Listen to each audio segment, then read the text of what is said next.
Now, we're all aware of the fact that setbacks in life are inevitable. And while it's not something we think about on the daily, it is something that we are aware of. And it is especially pertinent to self-improvement, right? Because you're going to hit blocks all the time. You're going to hit setbacks, but it's important to bounce back from those. And I don't think people realize just how important it is in self-improvement, because I want you to think of just the amount of people that have tried to improve their life in one way or another, and then they hit a setback and then they just stop and they don't do it again, right? I'm sure you can imagine there's a lot of people that have done that. Like if you were to put a percentage on it, you would probably say something like, I don't know, I would probably go as high as like 80% of people in the world have tried some sort of self-improvement in their life, right? And some people have actually succeeded at that, and most people have just given up. I mean, you don't need to go that far except to look at like New Year's resolutions, right? Like apparently, I forgot what the figure is, but apparently within like a couple of days, majority of people have given up on their self-improvement goals. A lot of them have to do with losing weight, right? And they go first day, and then whatever happens, they stop, right? And that explains like perfectly how important it is to bounce back from when you face like certain setbacks within your self-improvement journey. Like for me, I've mentioned before, I started taking an interest in self-improvement in like 2016, right? And I did do quite decently, and then for whatever reason I stopped, right? Then lockdown came and I was back. I was trying to do it again, and then I stopped. And then 2021, something happened and I just got onto it, and I've been on it since. But again, I've been facing many setbacks, and it's important to like not stop, right? Like I wasted quite a couple of years. I think I tried again in 2018, but I think I wasted like half of 2018, 2019, and basically all of 2020. Like that's 2.5 years that if I'd kept trying to figure it out, I would have been 2.5 years ahead by now, right? So it's important to bounce back from your setbacks. Now, leaving the little pep talk I just gave you, right? We're gonna get into the topic of this video, and it's how to bounce back after you've lost momentum. Now, if you're someone that has gotten onto self-improvement, and if you do have like the growth mindset of like, if I can achieve most things that I put my mind to. Like if I want to get to this level, if I put in the work, I will get there. If you're someone that is quite ambitious like that, I'm ambitious like that, you will probably hit like some sort of burnout, or you almost definitely hit some sort of burnout, right? And bouncing back becomes really difficult because you want to sort of bounce back at the level that you were at before, right? And it's like using a car analogy. What you're trying to do is that you were traveling so fast. You were traveling at like 200 kilometers per hour, and then you crashed, right? But now you're trying to get back on and start the car at 200 kilometers per hour, and it just doesn't work like that, right? Like you need to. I mean, first of all, you need to fix the car. I mean, first of all, you need to survive. But let's just ignore that part. Like you need to get the car working again. Then you need to start from zero, and you go up again, and you build up before you get to 200 kilometers per hour again. Now, when it comes to self-improvement, I think this is called cognitive dissonance. I think we'll just forget it, right? Like I forget it all the time. It's like, oh, I stopped working out. I took a week off. Well, it wasn't like a week off I wanted to take off, but I just lost motivation or whatever. And it's like, I'm gonna bounce back on Monday. I'm gonna get right back into my 90-minute workouts. And it's like, come on, like use your brain, bro. Like just start small again. It's difficult because you need to humble yourself. But if you want to bounce back after you've lost momentum, it is imperative that you humble yourself and you start bit by bit. Now, I made a video. It's a couple of videos ago.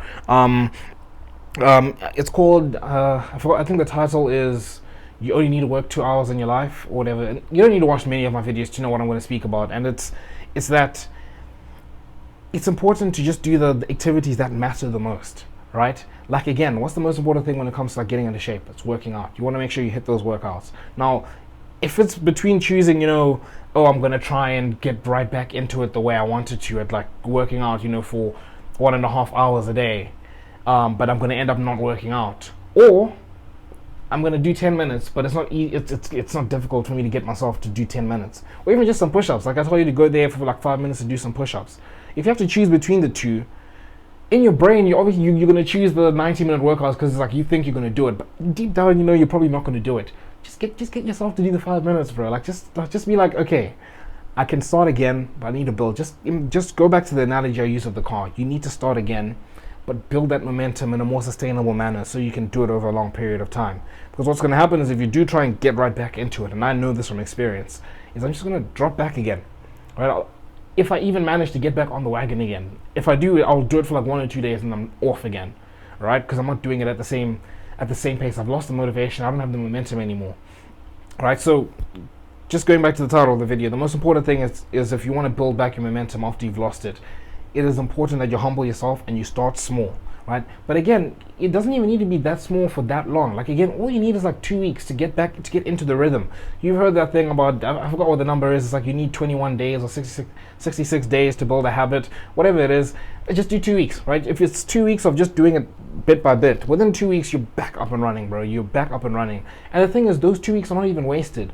Not only because obviously they're going to get you to the level that you wanted to be in the first place, but those 2 weeks in themselves, like if you're doing, like I said, if you're doing, say you're doing work and you're doing like an hour of work a day, right?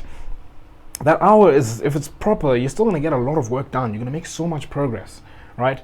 And I think it's really important. I think that could possibly be like the only point I'm going to make in this video, is that if you want to bounce back, you got to make sure that you humble yourself, right? But again, you humble yourself, you start small, and you start building bit by bit. Like I'll tell you how I eventually managed to get consistent on working out.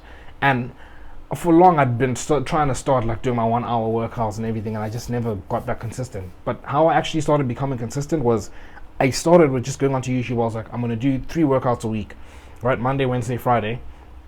The YouTube workouts, I'm going to pick the 30-minute workouts. I'm just going to do those light work, right? And then over time I started building it, right? And I ended up going to like 5 days a week. Then I went to 6 days a week, right?